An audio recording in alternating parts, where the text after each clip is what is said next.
Fastrun utawi iku fasal suci fi khifdil lisannya ing dalam nerangaken ngreksa lisan niki lho udah temen astagfirullah niki selamat dunia akhirat. Nggih. Sebab pengen Mawala ngendika alaihi salatu wassalam ya Ali wa sayyidina Ali la tu'iru aja nyatat sira akadan ing wong suci bima kawal barang fi kang ket ing dalem akan min lahmin nyatane saking daging illa fi yang kejaba wa fi ing dalem ndi mau pisan mazmun utawi barung wala kafaratan lan orang ngebur dosa lil ghibati kurang dene ngrasani hatta yastakhillahu sehingga njaluk halal sapa akad ing wong aw yastaghfira utawa njaluk ngapura lahum mari akad iki.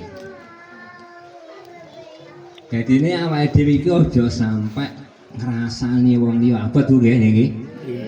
Pancen nggih niki sing anget-anget. Pas niku nggih. Sebabnya apa? Wala kafaratun lil hibat ora enek panglebur selagi ora njaluk ngapura nggih ngoten. Kedhe wong sing rasane abot niku. Hatta isnakil lahu utawa njaluk halale. Nggih. Sebabe hak napa hak Adam nggih niki nggih. Nah, abot niki enek sing ngarani hak kadang enek abot saestu niku. Sampeyan liwat ning dalan rong dilokne. Apa-apa nggih dilokne. Lah niki nek ora njaluk ngapura abot jalan ngapura nggih biasane ngoten niku nggih. Pas ngrasani biasane ya roh wonge ngono ya wis kali omongan padane itu sebane menurut iki kudune ya Bu, Pak, sampean wae kula rasani. Kula nyuwun halale nggih. Mantun? Ya nggih, lan niku mengke saedekane nggih dipasne. Lah nggih, ngati-ati saestu niki. Nggih, anak elek ya jenenge ya Maido. Sami. Ini papanasane paling abang iki Mas Hasan. Ya ali ma khalaqa orang dadake sapa Allah fil insan ing dalam mungsuh afdal ka afdal kang luwih utama milisani saking insan. Yang kulo kang mlebu sapa insan al jannata ing swarga. Wa yaqulu mlebu sapa insan an-nar ing neraka. Fasjunhu mongko ngekero sira ing lisan fa inna ma syatan iku kalbun asu akurun kang galak. Ya iki. Wong sok mlebu swarga, nek Gusti Allah ki ndadekne sing luwih utama ya kuwi saka lisane. Awake dhewe iki iso mlebu swarga sebab saka lisan. Nang neraka sebab lisan. Mulakno fa innahu kalbun akun diumpamane lisan kaya asu sing galak. Nggih to? Tar nek omong niku ra dipikir dhisik niki. Makno dikeker saestu niki lisan kula panjenengan. Diumpamane kaya asu sing galak, lha wong asu nek galak kan nggih di tencang apa di anu niki. Lah nek awake dhewe niki lisane pripun entang ya di reksa dhewe ngoten mawon niki. Ya ayu Sayyidina Ali. Latal anu aja nglaknati sira musliman ing wong muslim. Wala dabatan aja nglaknati ing gegremetan dabah. Faturji'u mongko balik apa laknatu laknat ngalika ing atase sira. Terus kula panjenengan aja sampai ngelokne utawa nglaknati muga-muga dilanati mboten. Niki. Panggalesan to niku wau susane nggih. Nggih, nek wong aja sok nglokne wong kuwi kafir. Lah nek menturke ya farji'u laknat kafir awake dhewe. Nek wong niku wis wong Islam ngoten mawon aja sampe ya kafiru muga-muga dilanati mboten oleh saestu niki. Malah laranganipun bunyai gedhong niki. Mbak Mut nggih, biasane riyen kok nate. Bocah kaya ngapa rita iki nek ning tamu aja dikane nakal men. Mboten pareng nggih kados ngoten nggih. Nah, nggih cocok nek insyaallah ngoten. Wis kaya ngapa ya bocahe pinter ngoten mawon. seneng bocah niku ora oleh ngandung larangan. Lho nek marai bocah ndablek men mboten oleh saestu larangan niku. Nek balung gedhong niku ingkang kula tirani ngoten niku insyaallah ngoten nggih. Nggih mboten parang. Bocah nak kalau kaya apa ya direm nek tamu ya ngono. Aja sok aja nakal malah ning ndok mboten parang niku. Niku masalah lisan ngoten niku kula titeni mawon. Pemang ngaji aku ya kula sampun niki pemang ngaji ya ora patek iso. Ning dawuhe yai-yai dawuhe guru kula titeni saestu ning masyarakat. Nggih ngoten to? Nggih. Ketok niku napa sampun dugi wonten masyarakat. Ning pondok ya ngono kae ya lho lak sembuh ngono kae. Kula dhewe niku bayang niku nggih. Niki kula critakne kula dhewe niki kula bayang kula dhewe. Nek nyang pondok kuwi sing penting pertama niku riyen niku jamaah karo maca Quran niku lho sing abot niku. Senajan sekolah ora tak iso sing penting mlebu sekolah. Mbok nang arepe bismillahirrahmanirrahim ngadeg tok. Ora apa-apa niku, dawuh yai ngoten niku. Sing penting ngajak Kang. Ora usah, sing penting ngajak. Wong gedhe masalah ya kuwi pinter-pinter ya ora mah padha mawon. Sugih kados ya. Ya padha mawon. Wong akeh ning sampun wonten takere wae. Nggih.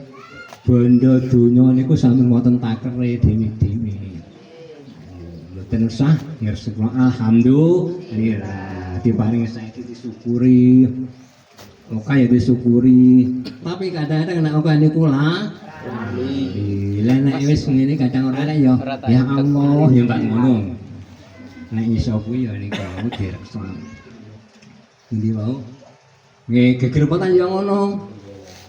Aja sok mateni, aja sok nglanati gegermetan kaya ngene citus ae. Nek tumoe terserah nek tumoe. Nggih ora oleh gegermetan apa ae. Malah nek jaman niku mbayai sinten mbayai nandir niku dirumpokne. Nenek kula niku aja kok pateni Kang wacana iki.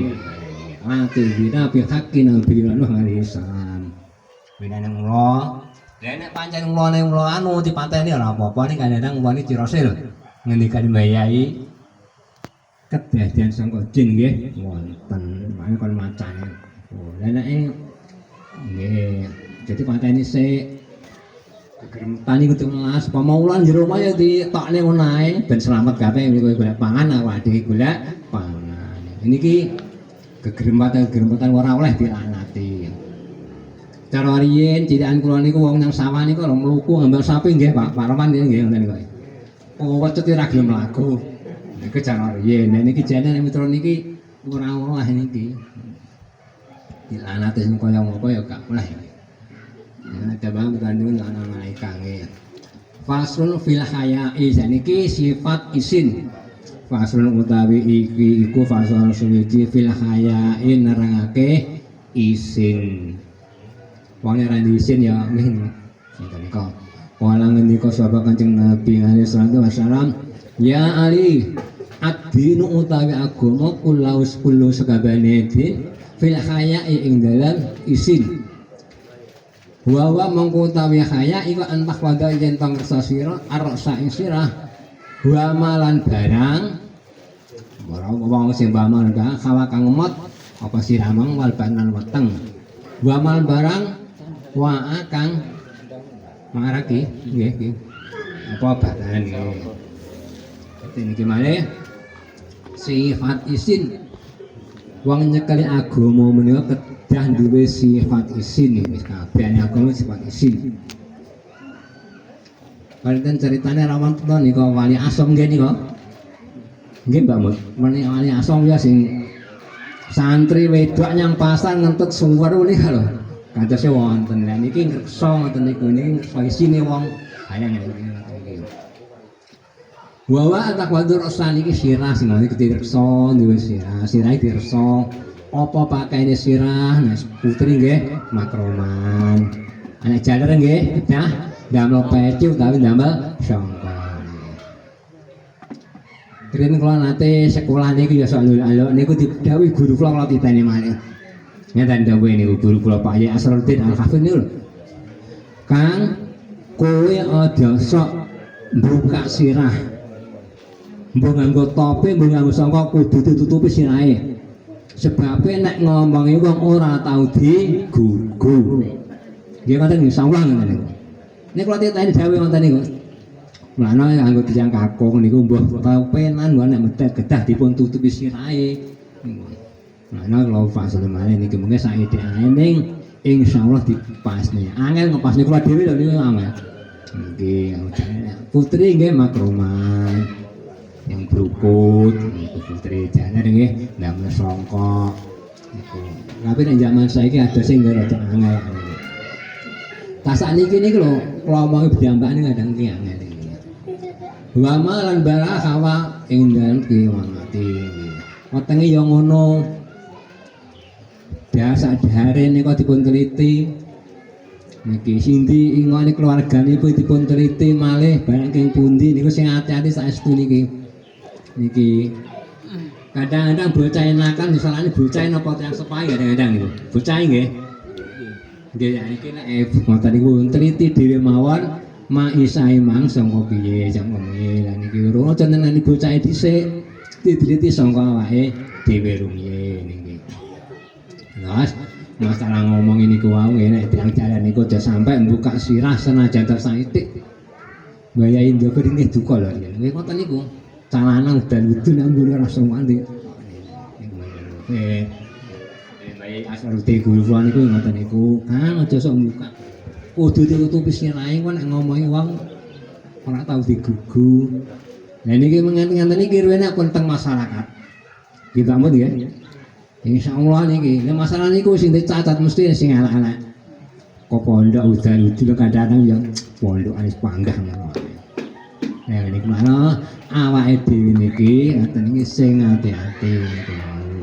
Jamane mboten kaya jaman kula riyin. Niku sakniki bocah sakniki diomongi ya. Lho nek nang musala teng masjid bocah pelayan diomongi. Kadang-kadang wong tuane salah tompo. Lah sakniki nek bocah sing awor ngoten iki sing salahne anake dhewe-dhewe mawon nggih. Mungkin nek kadang nek salah tompo ning wonten masjid kula niku umbar ben rame karepmu. Lah rame bocah iki ndadekne kusuk awak dhewe keguran apa mboten atine awak dhewe niku nang taram niku. Mesti kadang nek digeten kudu nyeneni biasane nggih.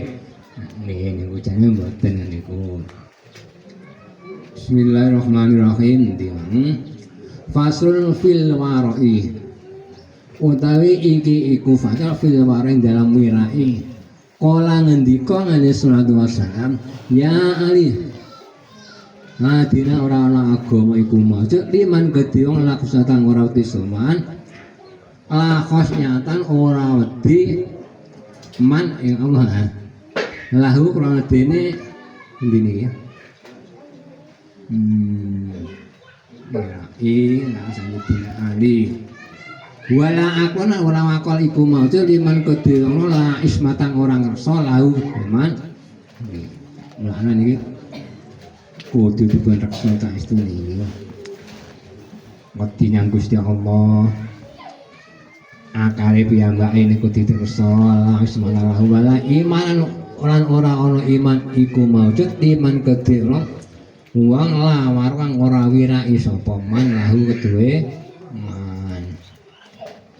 iki kudu dirsa wirai le wirai niku kathah warna wirai niku lisane wirai mripate wala ibadatun ora ana ibadah iku maujud liman kedhe wong la ilma kang ora duweni ilmu sapa lahu ya man iki ibadah ya ngono kudu dipun sertane ilmu mbuh agama sing paling penting ilmu agama niku nggih awake dhewe ya istilah yang ngersa wong pondokan kudune ya nganggo ilmu pondok.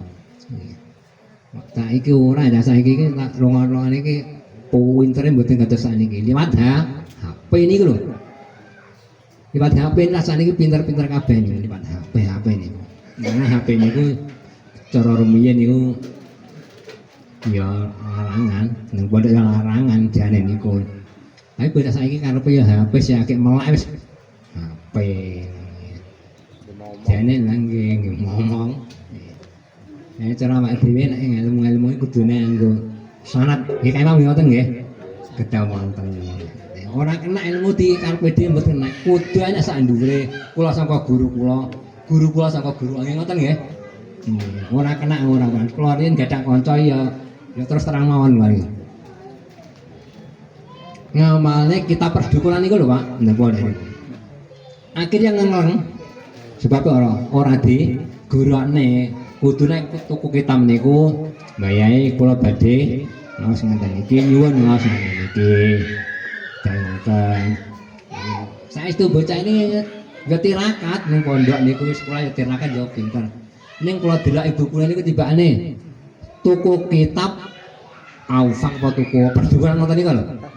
Nggih. Ya dipasani. Kan kula delok kitab. Enak kula. Kowe ngene iki kok nggone mbayahe apa gak? Ora kuwi aku ya malut iki pos. Akhire bocah niku sosok ya nang niku bocah. Kula titeni mawon ngoten niku dadi pun gurune. Dipun gurane kitab niku dadi pun wonten sanate kok dadi pun gurane. Wala ibadatul liman la ilma lahu. Ngibadah kudu dipun elmoni.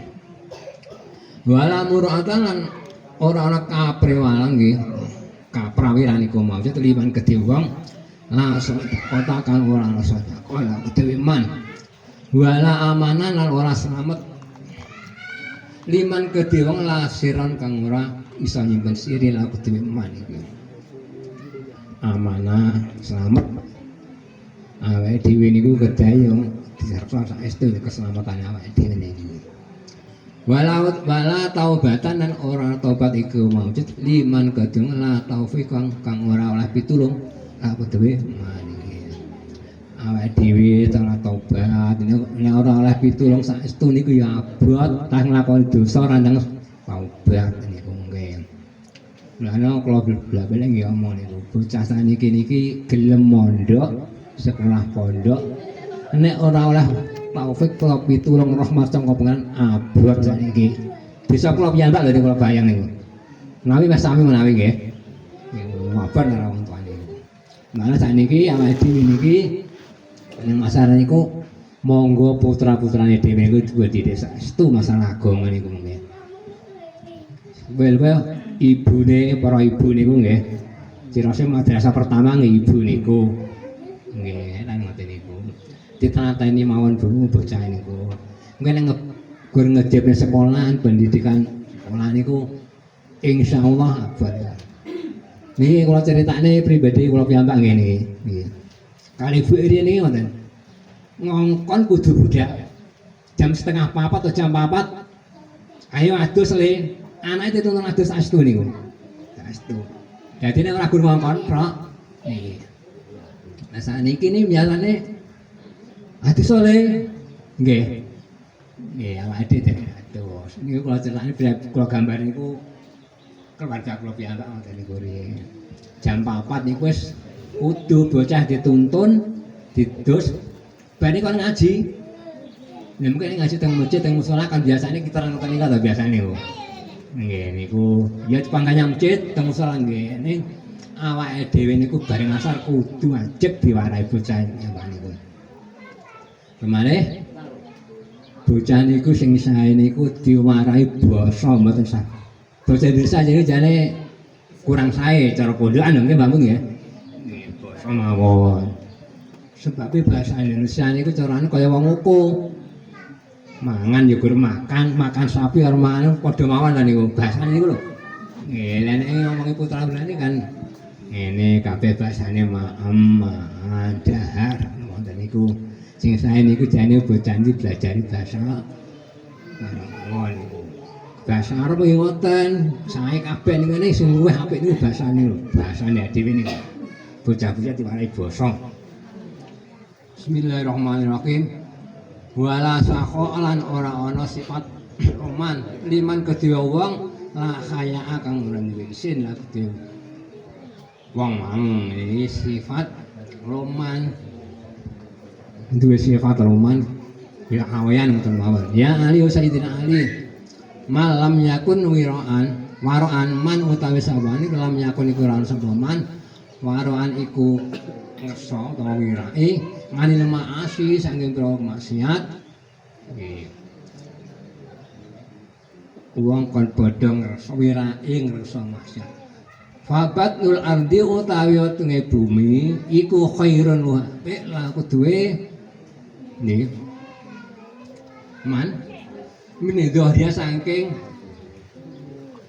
jembare apa gegere iki jaban oh jabane man iki kudur sama masinane babat nanti khairun lahu min ya nek ora gelem wirake ora gelem murta saka masinane babat nul ardi khairun lahu min ya oh apik mati ngoten mawon iki menawi nggih ta niki ajane ngoten niku lha kuwi lek ning donya berkaya batang urip iki ning donya kudune gelem wirake Menika panjenengan saiki faban ati khairun lahu min ya.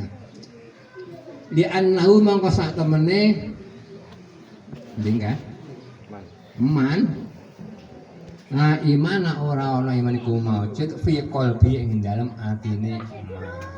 Nek ora gelem wirake berarti ya padha karo kurang imane ngoten mawon.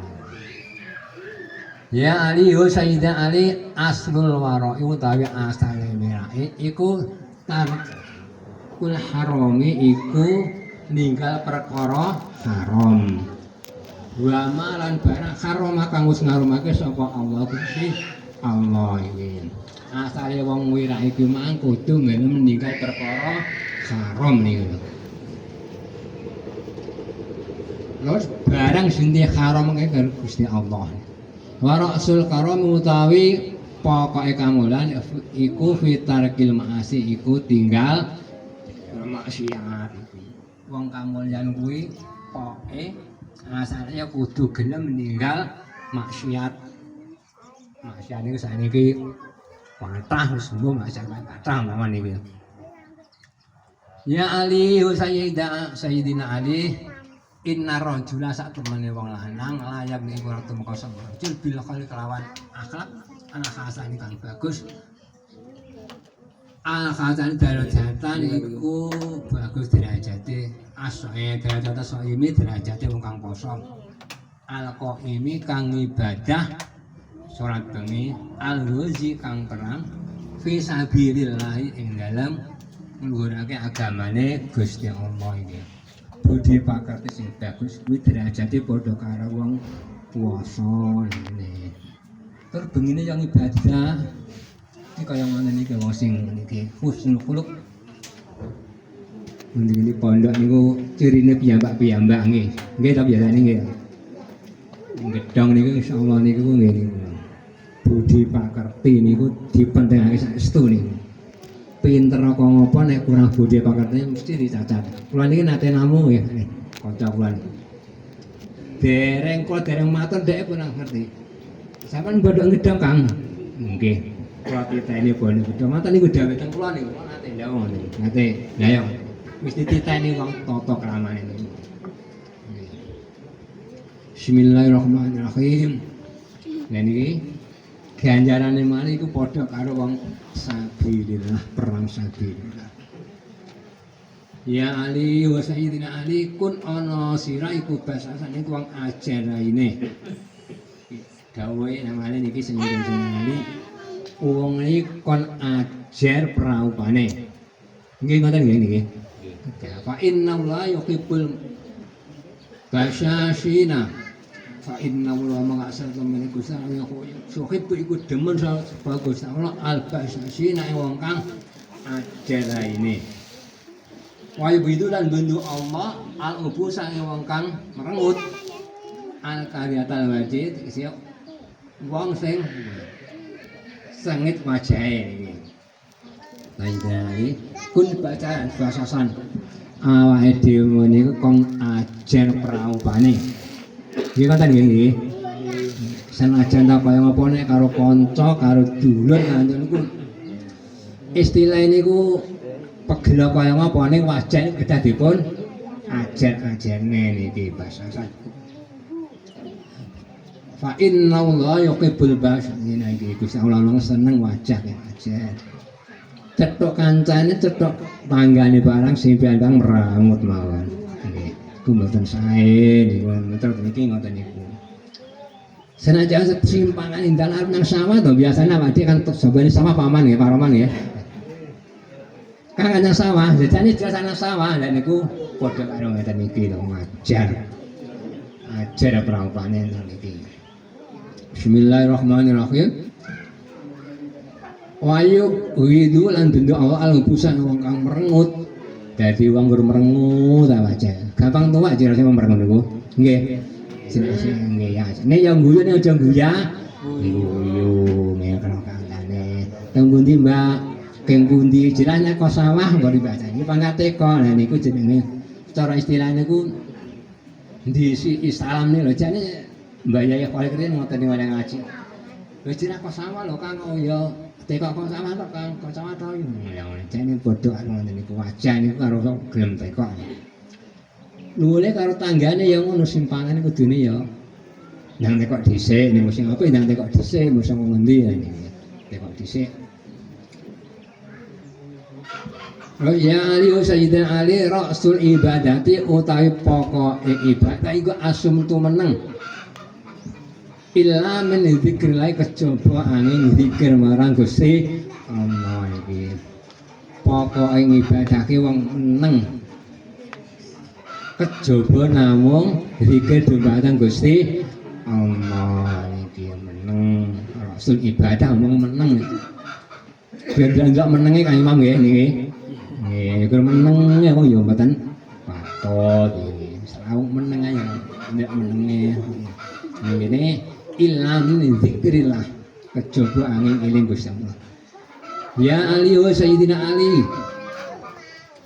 Kasratun naumi utawi akeh turu iki jenenge bangkong iki. Iku turu itu bisa mateni apa kasratun naum alqalba ing ati. Kayak ini turun enak pondok barang kamar dia mareng. Pondok di sini, yang mana kamar dia? Ojo guyu. Turun ben. Guyu berarti turu Iya. Kumi itu kolbi tapi pangganing pondok apa-apa turun pangganing pondok. Pondok ibadah. Ya angke. Itu yo ben itu. Sampai bayar dibayarin do pada nggo kaya nggo serban kok biasane. Pun yo ngale nggon madrasah yang biasane. Ajar kula ngomong niku. Setring mboten patut ngono pondok. Nggih. Nah ini akan nome tumi tulung kolba. Atu dipulang ilange apa akeh turumang albaha ing sahayane rai. Kulo kaya bangkong ae. Luwele kaya awake dhewe keluarga niku mboten patut maneh iki bangkong. Nalika joge terserah bangkong. Nggih. Mungkin ada kewajibannya rapon anu piyambak. Nek ya dibuka kaya salah direkne. Aja kon turu sedina salate ora. Ngene iki Mas. Salah sik le gampangane ngoten niku. Cah lanang nek cah wedok duka nek ya wedok ya. Ora enek wong bangkong nek wedok. Mboten patut masalahe lanang niku ya ngoten niku. Arep budal rene iki ya sik turu sik aku dhewe.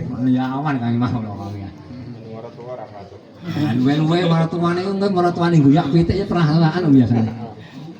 Pitik cekok-cekok ya dalan kono.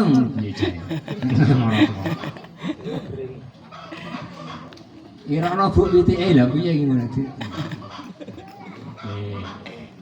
Gimana? Jawa kasratus dunubi akeh dosa.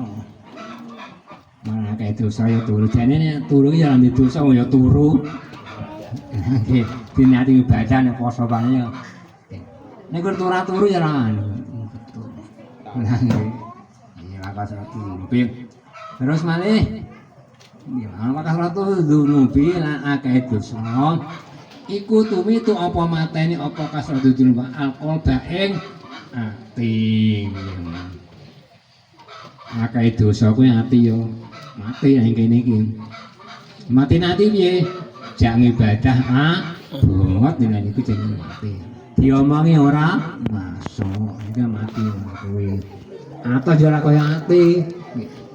Terus nek waturi tunadami lan nakaake apa mang kasratul mamang annadama ing getun. Wong Blangkong biasanya ya dirasa getun bareng. Nek keluarga jeneng paton ya. Tapi nek tanam iki jelas ora getun, turus-turus apa. Pas. Bismillahirrahmanirrahim ya ali wa zakin ali man utawi sabane ngamae paring nikmat diparingi nikmat sapa Allah sing paring nikmat sapa Allah Gusti Allah ngali ing atase man fasa karo mongko syukur sapa man nek diparingi nikmat kudu gelem syukur ning kene man an'amallahu alaihi syakara kalau gelem syukur ditambahi wis alhamdulillah. Awak dhewe dak ben iso kaya ngene, alhamdulillah dak ben awake dirone pondok. Nggih ngoten nggih. Lamun ora roh pondok niku kaya ngopo gambarane ngoten. Kula rene niku oleh pitu mondok niku ya bergede kula rene. Kon mondok nyang waung ora gelem, nyang anu ora gelem. Lah aku wis gedhe mondok ora iso ngaji kula isin Mas kula rene. Saestu kula rene gedhe samatan sanawiyah kon mondok niku maksudnya gedhe. Ora iso ngaji. Lah ana kula niku budal inggih niku mboten gedhong. Niki terus terang nyangkene kang kula mbalok syukur iki. Lah kula ngen-ngen teng niku kula aku mondok nyandi nek rene ora ndek kenalan aku terno mondok sing ora enek wong Ponorogo. Kula ndelik kula kancane. Lah enten niku tibane Kang Komarudin Kang Imam ya Kang Imam. Kang Komarudin riku. Lah kula dedes ae kowe ngendi? Ya kula menika ini dhek kula niku rada lama-lama rada roh ngoten. Niku, lha niku jarane niku kebuka rahman pas teng niku. Niku. Kita termasuk bejuang nggih niku, teng gedhong niku masalah jan paling bejuang. Ning Pak Lek kula rene wonten gedhong wonten. Ingkang damel panggung niku. Kula namung critane niku. Ngene terus ngen kula ki apa ya aku koyo nyang gedhong kuwi ya kaya ngopo apa gedhonge kaya ngopo dereng roh kula. Pojokane. Lah kula ter niku disuwani niku. Dilanan niku nonton riko niku sik udan-udan. Dipasrahi kendel karo terong ya kon masak kula mboten saged kula. Terong niku sambel kaya enak kula nggih wonten bantah. Lah ngono sing cah mriko niku sing cawangan niku. Kula tinggal kelayon. Udan-udan. Lah karepe niku bar kelayon kula kan masak engko teko kelayon kan segane mateng karepe ngoten. Ya kene ora iso nyapa-nyapa teko pondok panji. Klotok le mawon kan teng kamar malih. Wala niku insyaallah nek teng gedhong niku aman ngoten. Marai bocah niku kula nggih ngoten wedi ora teng pondok wedi lho. Ora iso ngaji kon marai bocah niku wedi. Tapi kula niku namung mantyai yai kula Mbah Ridwan karo Mbah Abdul Khalik. Isane ya karo marai bocah niki lho Kang lho ya budal. Kula niku selain seter niku ndak luwih ndedek lho. Cah gede-gede ora cah pondok sisane kon marai kula nggih ndedek ya wedi. Kula namung mendel setahun niku marai bocah kula meneng rawani kula. Saestu niku mlakno niku sing penting niku nang pondok kula niku dawuhe yai ya kuwi dinggo ora iki. Ning masa marai bocah niku mundak empeng. Sapa apa? Ya ngapale dhewe mah hafal kula niku. Saestu niku. Mane ya lho apa aku yai ya mbuh kono apale butuh ya nyang. Teka-teka ya malah ngadeg ya ngadeg. Lah guru kula iku ya suwah bae asal paling sabar. Sing kok wae asal Napa lho Kang? Dereng. Arep ora ya dereng sik mawon niku dereng kuwi. Nek dereng sik gelem apa nek ora iki ya mboh iki. Dereng. Kon ngadeg sik. Engko bae pada apa ya. Kon lagune ngoten niku ngoten mawon niku. Bismillahirrahmanirrahim. Waqtal aulan nyoba Allah ing man fasabaro mongko sembaro sapa man. Nek panjenengan nek coba bilaine kon sabar. Wasaalan nglakoni Allah. Bapak man fastaghfaro mongko nyuwun ngapura man. Nek pancen awake dhewe niku duwe rasa rumangsa duwe dosa kon maut istighfar njaluk ngapura nang Gusti Allah. Bismillahirrahmanirrahim. Dakhala mangko mlebu sapa men aljannata ing swarga min ayyibabin sya'a. Nek gelem njaluk ngapura kuwi mangan Gusti Allah bakal dilebokne swarga sangka lawang sing ndek kon milih dhewe ning lawang. Apa kan? Di kono apa sah? Ayo wali. Pun matur mana apa? Terus ini ki mau nek pancen awake dhewe duwe perkara sing elek kon cepet-cepet njaluk ngapura. Lah nek gelem njaluk ngapura dah ora jadi lebokne yang menyang swarga sangka lawang diae lawang kathah ya. Bismillahirrahmanirrahim ya Ali Sayyidina Ali la tafra aja bunga sira innallaha satamene Gusti Allah iku la yuhibbu ora demen sapa Allah al-farihin ing wong kang padha bungah-bungah kabeh. Awake dhewe niki mboten oleh bungah-bungah sing luwih maksud niki. Nek oleh kebanyak alhamdulillah disyukuri sing alhamdulillah niku aja sampai bunga ini ku berlebih-lebihan. Wa laika untuk menasira bila khususnya lawan susah. Fa inna allaha maqasa tamani Gusti Allah iku yuhibbu demen sapa Allah kullu khairan ing sampe wong kang susah. Wong nek susah biasanya eling gampang eling Gusti Allah. Anak susah.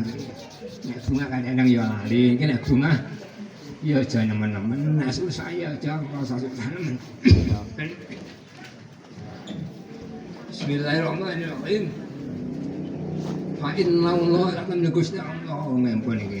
Ya Ali Sayyidina Ali ma min yamin ora ana dina jadi din katanya illa wa yaqul angin kecobong entah ya ya bin Adam wa anak turun Adam anak utajan iku ya umma indal dina jadi iku hanya wa ala amanika ing atase ngamasi kusyahidun iku ngeseni fangzir mangko ningali sira ma ing barang maza tafalu kang gawe sira karepe ngene iki koniti-niti dina iki karo esuke apik endi iki dina iki karo esuke apik ini kono nyari-nyari wallah bismillah al-fatihah alhamdulillah